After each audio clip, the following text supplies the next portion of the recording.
کل جو ہماری ڈسکشن ہوئی تو ہم نے فیصلہ کیا ہے کہ اس جمعے کو انشاءاللہ تعالی ہم پورے ملک میں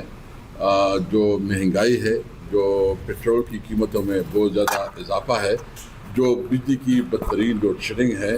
اور خاص کر جو امن و امان کے ایشوز ہے، اور عمران خان کے ساتھ جو غیر انسانی سلوک روا رکھا جا رہا ہے، جو اس کی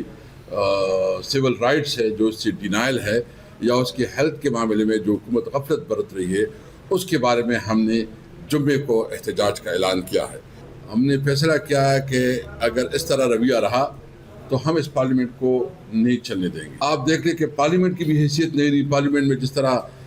تقریر ہوتی ہے، اپوزیشن کی کوئی بات کرے تو وہ بات کرنے تو سوال نہیں پیدا ہوتا کہ وہ نکل آئے، وہ خود بخود ایکسپنڈ ہو جاتا ہے۔ یہ تاریخ میں پہلی دفعہ ہے کہ ایم این اے کا یہ رائٹ ہوتا ہے کہ وہ جو بھی تقریر کرے، صرف اسپیکر کے پاس اختیار ہوتا ہے کہ اس کے الفاظ جو ہیں وہ ایکسپنڈ ہوتے ہیں۔ ابھی تو اسپیکر کہیں نہ کہیں وہ خود بخود ایک آفیسر ہی ایکسپنج کر سکتے ہیں۔ ہم نے یہ نہیں کہا کہ نواز شریف کی طرح ڈیل کرو، کہ نواز شریف جس طرح جو ہے نا اس کے ساتھ ڈیل ہوا، ایئرپورٹ میں آیا، ادھر عدالت جو ہے نا ایئرپورٹ میں لگی۔ ہم تو کہتے ہیں ان کو انصاف ملنا چاہیے، اور ان کی جتنی بھی کیسز ہیں وہ سارے کیسز اگر میرٹ پہ سنے جائے، انصاف ہو، تو ایک دن بھی عمران خان جیل میں نہیں رہے گا، ان کی بیوی جیل میں نہیں رہے گی، ان کی جو پارٹی کی لیڈرشپ وہ جیل میں نہیں رہیں گے۔